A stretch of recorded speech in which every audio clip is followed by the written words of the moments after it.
नमस्कार, मैं Deepanjali Moitra. Corona virus ने पूरी दुनिया का जीना हराम कर दिया है। चीन अब चैन की बंसी बजा रहा है, जबकि दुनिया कोरोना में ही उलझी हुई है। भारत में भी इसका जबरदस्त असर देखने को मिल रहा है। देश भर में लोगों की जान जा रही है, तो वहीं अर्थव्यवस्था भी चौपट हो रही है। बेचारे किसान की हालत भी कुछ अच्छी नहीं है। लेकिन इस मुश्किल हालात में भी मोदी के संसदीय क्षेत्र वाराणसी के लंगड़ा का भौकाल बना हुआ है। एक तरफ कोरोना से डरे हुए लोग दुबई और लंदन से भाग रहे हैं, तो वहीं किसानों का लंगड़ा और बनारसी आम लंदन की सैर पर निकल पड़ा, क्योंकि पहली बार ऐसा देखा जा रहा है कि विदेशों में बनारसी लंगड़ा आम की जबरदस्त डिमांड है। यूएई और लंदन में लंगड़ा की अच्छी खासी मांग है। बनारस के कमिश्नर दीपक अग्रवाल ने बताया कि दुबई में आम की मांग से कोरोना से परेशान किसानों में खुशी देखी जा रही है। कमिश्नर ने हरी झंडी दिखाकर लंगड़ा आम की खेप को लखनऊ के लिए रवाना किया, जहां से ये आम दुबई जाएगा। आप लोगों के कई सारे प्रयास माननीय प्रधानमंत्री जी के सौजन्य से इस पूरे एरिया में हुए एग्रीकल्चर एक्सपोर्ट को बूस्ट करने में, जिसमें हमारा पेरिसेबल कार्गो का है, हमारा इनलैंड वाटर उसका पोर्ट का है, पूरा एनएच का जाल का है, एयरपोर्ट का एक्सपेंशन का है। और उसी दिशा में अब वो जो प्रयासों के परिणाम भी आने लगे हैं। जैसा आप लोग अवगत हैं, अभी कुछ दिनों पहले ही हम लोगों ने सब्जियों की पहली खेप लंदन एक्सपोर्ट की थी और वो करीब 3 टन सब्जी एक्सपोर्ट की थी। उसका काफ़ी एक सकारात्मक प्रभाव पड़ा था। मेरे पास कुछ व्यक्तिगत रूप से लंदन से फ़ोन आए थे कि यहाँ की सब्जियाँ तो आपने भेजी, अब आम भी भेजिए। उसी दिशा में प्रयास करते हुए अब हम लोग पहली खेप हमारी दुबई इस बार जा रही है और कुछ दिनों में लंदन भी जाएगी।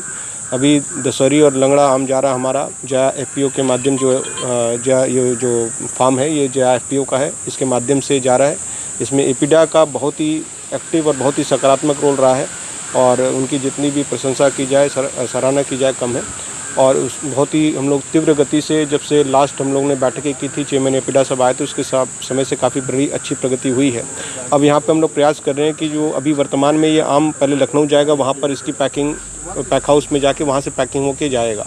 किसानों की आमदनी दोगुनी करने के लिए कमिश्नर दीपक अग्रवाल ने अच्छा खासा प्लान तैयार किया है, जिससे किसानों को भी भविष्य में फायदा होना तय।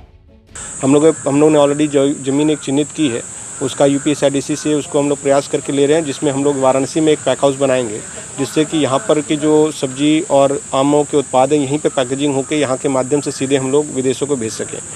और जिस तरह का यहाँ पे आम का और सब्जियों का बेल्ट है, मुझे पूरा विश्वास है कि अगर इसको अच्छे रूप से हम लोग आगे बढ़ाएं तो यहाँ पे किसानों की आमदनी दुगनी करने में हम लोग को सफलता प्राप्त होगी और यहाँ से एक ब्रांड यहाँ का भी आम का बन जाएगा, जो विश्व में काफ़ी अपना प्रख्यात होगा और काफ़ी लोग इसको पसंद करेंगे। और लोगों में डिमांड है, केवल हम लोग को थोड़ी सी जो चीज़ें बीच में हैं उसको लॉजिस्टिक्स को और कोऑर्डिनेशन की ज़रूरत है, जिसको हम लोग करा रहे हैं। और आज प्रसन्नता का विषय है कि पहली खेप आज हमारी आम की, और ये पहला एक्सपोर्ट वाराणसी से आम का हो रहा है। बाकी अन्य चीज़ें एक्सपोर्ट हुई हैं, लेकिन आम का पहली बार यहाँ से एक्सपोर्ट हो रहा है, तो एक बहुत सराहनीय कदम है और हम लोग आशा करते हैं कि आगे भी ये चालू रहेगा।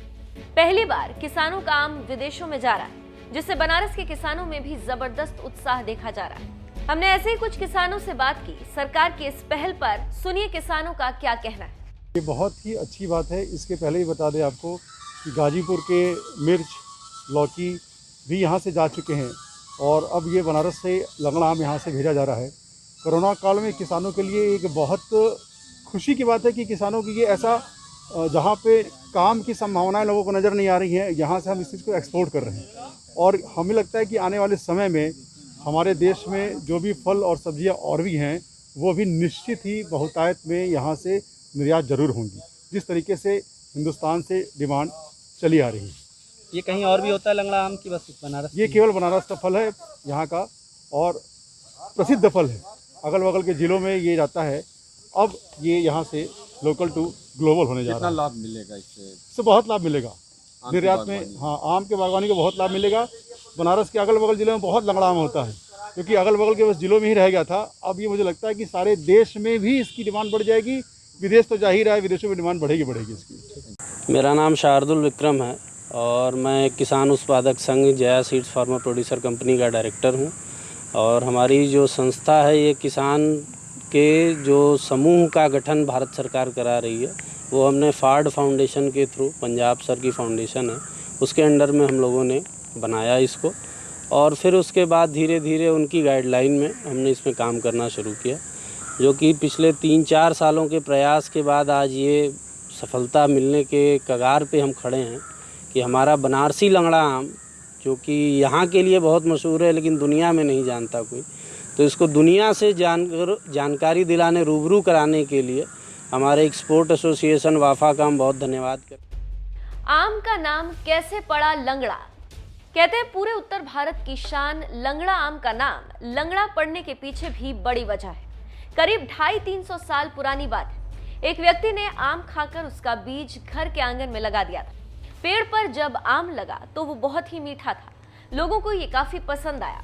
आम का पेड़ लगाने वाला व्यक्ति लंगड़ा कर चलता था, इसीलिए गांव के लोग उसे लंगड़ा कहते थे और यही लंगड़ा आज आम की मशहूर प्रजाति के नाम से मशहूर है। देश में 1500 किस्म के आम हैं, लेकिन इन सब में लंगड़ा का कोई तोड़ नहीं।